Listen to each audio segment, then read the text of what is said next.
चारू पहर राति जल थल से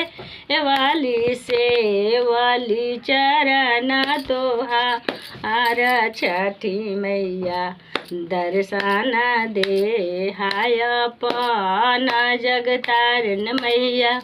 भेंट दे हाय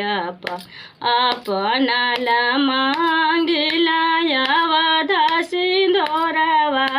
जनम जनम यहिवा आत छठी मैया दर्शन दे हाय अपना जगतारण मैया भेंट दे हाय सभा बैठन के पुरुष मांगिला सभा बैठन के पुरुष मांगिला गोद गजाधर पूत छठी मैया दर्शन दे हाय अपन जगतारण मैया भेंट दे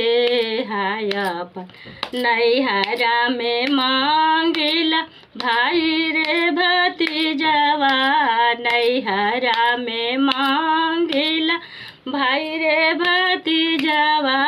ससुरा में सहाना भंडार छठी मैया दर्शन दे हाय अपन जगतारण मैया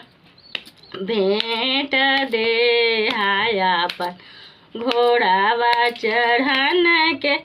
5 पुत्र मांगिला घोड़ावा चढ़न के 5 पुत्र मांगिला ने पूरा सब दापू तो छठी मैया दर्शन दे हाय अपन जगतारण मैया भेंट दे हाय अपन रूना की झूना की धिया एक मांगिला रूना की झूना की धिया एक मांगिला पढ़ला पंडित दमा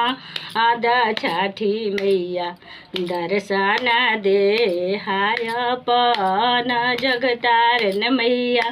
भेंट दे हाय अपन बाहर मांगिला गाई रे भैंसिया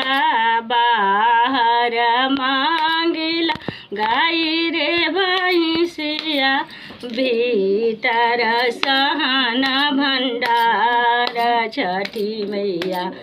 दर्शन दे हाय अपन जगतारण मैया भेंट दे हाय अपन गोड़ावा धोवन के चेरी लोड़ी मांगिला गोड़ावा धोवन के चेरी बेटी मांगिला पंखा हौकना के गुला आमा छठी मैया दर्शन दे हाय अपन जगतारण मैया भेंट दे हाय अपन।